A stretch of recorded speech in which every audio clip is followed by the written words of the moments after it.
Okay friends, இன்றைக்கி நம்ம ஒரு மோட்டிவேஷ்னல் ஸ்டோரியும் பார்க்க போகிறோம். அதே டைம் நான் எப்படி என்னோடய ஏர்னிங்ஸை பார்ட் டைமாக ஃப்ரீ டைம்லேயே ஒரு நல்ல இன்கம் எப்படி ஜென்ரேட் பண்ணுறேன்னு உங்களுக்கு சொல்லித்தர போகிறேன்.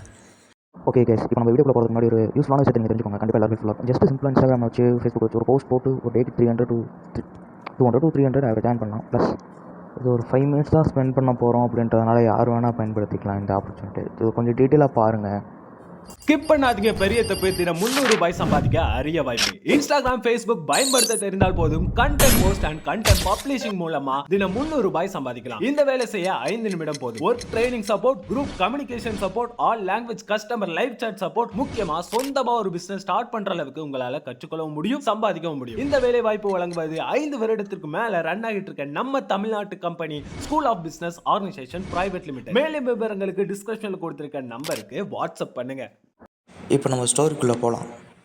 நான் ஒரு ஸ்கூல்ல மோட்டிவேஷன் ஸ்பீச் கொடுக்கறதுக்காக போயிருந்தேங்க.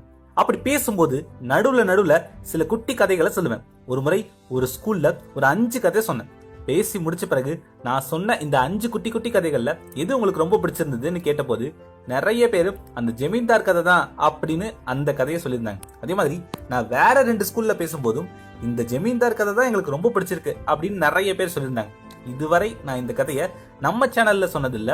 இன்னைக்கு அந்த கதையை பார்க்கலாமா? ஒரு ஊர்ல ஒரு ஜமீன்தார் ஒருத்தர் இருந்தார். அவர் ஒரு முக்கியமான தகவலை பக்கத்து ஊர்ல இருக்கக்கூடிய இன்னொரு ஜமீன்தார் கிட்ட கொண்டு போய் சொல்லணும். ஆனா அதுக்கு ரொம்ப ரொம்ப நம்பிக்கையான ஒரு வேலைக்காரன் தேவை. யார்கிட்ட சொல்லலாம் அப்படின்னு அந்த ஜமீன்தார் ரொம்ப நேரமா யோசிச்சு தன்னோட அரண்மனையில உள்ள வேலையாட்களா இல்லாம தன்னுடைய கிராமத்து பண்ணையில வேலை பார்க்கக்கூடிய ஒரு வேலைக்காரனை கூப்பிட்டு விட்டார். அவனை கூப்பிட்டு இந்த மாதிரி இந்த தகவலை எப்படியாவது நீ பக்கத்து ஊர்ல இருக்கக்கூடிய ஜமீன் கிட்ட போய் சொல்லிடு அப்படின்னு சொல்றாரு. சரிங்க முதலாளி அப்படின்னு அந்த வேலைக்காரனும் சொல்றான். அதன் பிறகு ஜமீன்தார் அவனை மறுபடியும் கூப்பிட்டு, போற வழியில உனக்கு ஏதாவது ஆபத்துகள் ஏற்படலாம், நீ வேற காட்டு பாதையில போற, வன விலங்குகள் உன்னை தாக்கலாம், இல்ல ஏதாவது திருடர்கள் ஒற்றர்கள் கூட உன்னை தாக்கலாம், அதனால எதுக்கும் கையில இந்த நீல துப்பாக்கியை வச்சுக்கோ அப்படின்னு சொல்லிட்டு ஒரு நீளமான துப்பாக்கிய அந்த வேலைக்காரன் கையில கொடுக்கிறாரு ஜமீன்தார். அந்த வேலைக்காரனும் ரொம்ப நன்றிங்கய்யா அப்படின்னு துப்பாக்கி வாங்கிட்டு நடந்து போறான். காடு மலையெல்லாம் தாண்டி ஒரு வழியா அந்த இன்னொரு ஜமீன்தாரர்கிட்ட அந்த முக்கியமான ரகசிய தகவலை சொல்லிட்டான். அந்த பக்கத்து ஒரு ஜமீன்தாரர் அந்த தகவலை கேட்டதும் இவனுக்கு சில பொற்காசுகளை பரிசா கொடுக்குறாரு. அதை வாங்கிட்டு சந்தோஷமா மறுபடியும் தன்னுடைய ஊருக்கு வர்றான். ஊருக்கு வந்து தன்னுடைய ஜமீனை பார்த்து, ஐயா நீங்க சொன்ன தகவல்களை அந்த ஜமீன் கிட்ட சொல்லிட்டேன், அவர் இந்த பொற்காசுகளை எனக்கு பரிசா கொடுத்தாரு அப்படின்னு வேலைக்காரன் சொல்றான். ஆனா அந்த வேலைக்காரனை பார்த்து ஷாக் ஆயிட்டாரு ஜமீன்தார். ஏன்னா அவனுடைய உடல் முழுக்க காயங்களா இருக்கு, ரத்தம் வடியுது. அதெல்லாம் இருக்கட்டும்டா, உனக்கு என்னாச்சு, ஏன் இவ்வளவு காயங்கள் அப்படின்னு கேக்குறாரு. அது வாங்கய்யா, வர்ற வழியில ஒரு புலி என்ன தாக்க வந்துச்சுங்கய்யா, அது கூட சண்டை போட்டு ஒரு வழியா தப்பிச்சு ஓடி வந்துட்டேன், அந்த புலியோட சண்டை போட்டப்ப ஏற்பட்ட காயங்கள் தான் இது அப்படின்னு வேலைக்காரன் சொன்னான். புலி உன்னை தாக்குச்சா?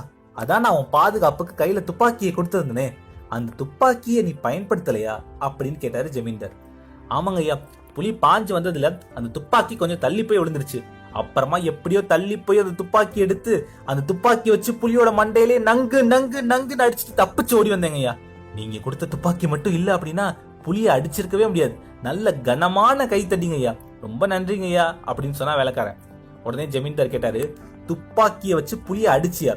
ஏண்டா அந்த துப்பாக்கிய வச்சு குறிப்பார்த்து புலியை சுட்டுருக்கலாம்ல, இந்த ட்ரிகரை அமுக்குனா ஒரு குண்டு புலியோட உடல்ல பாயும், புலி உடனே இறந்திருக்கும், இது தெரியாதா உனக்கு அப்படின்னு சுட்டு காமிச்சாரு ஜமீன்தார்.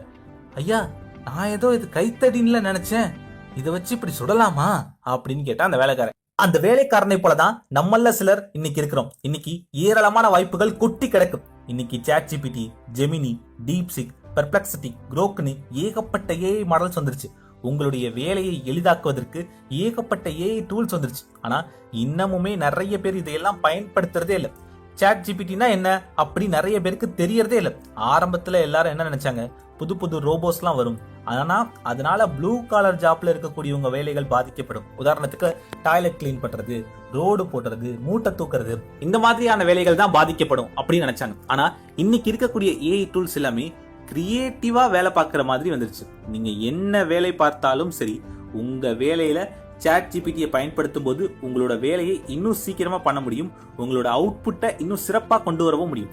இன்னைக்கு நீங்க எங்க வேலைக்கு போனாலும் சரி, உங்களுக்கு சாட் ஜிபிடி யூஸ் பண்ண தெரியுமா, இது வரைக்கும் எவ்வளவு ஆக்டிவா அதை யூஸ் பண்ணிருக்கீங்க, அதுல வித்தியாசமா என்ன பண்ணீங்க அப்படின்ற மாதிரியான கேள்விகள்லாம் இன்டர்வியூல கேட்கறாங்க. உங்களோட ஒர்க் இதுதான், நீங்க இது சாட் ஜிபிடியை எப்படி பயன்படுத்துவீங்க அப்படின்னு கேட்கறாங்க.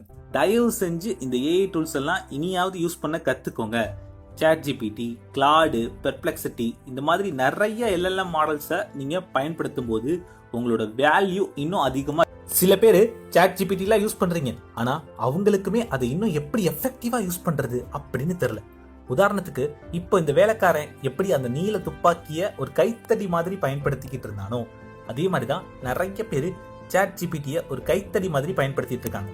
அதை வச்சு இன்னும் எவ்வளவோ விஷயங்கள் பண்ணலாம் அப்படின்றது இவங்களுக்கு புரிய மாட்டேங்குது. இந்த மாதிரி புது புது ஏஐ டூல்ஸ் பத்தி நீங்க தெரிஞ்சுக்கணும், இதெல்லாம் எப்படி இன்னும் ப்ராப்பரா யூஸ் பண்ணணும் அப்படின்னு தெரிஞ்சுக்கணும்னு நினைச்சீங்கன்னா growthன்னு கமெண்ட் பண்ணுங்க.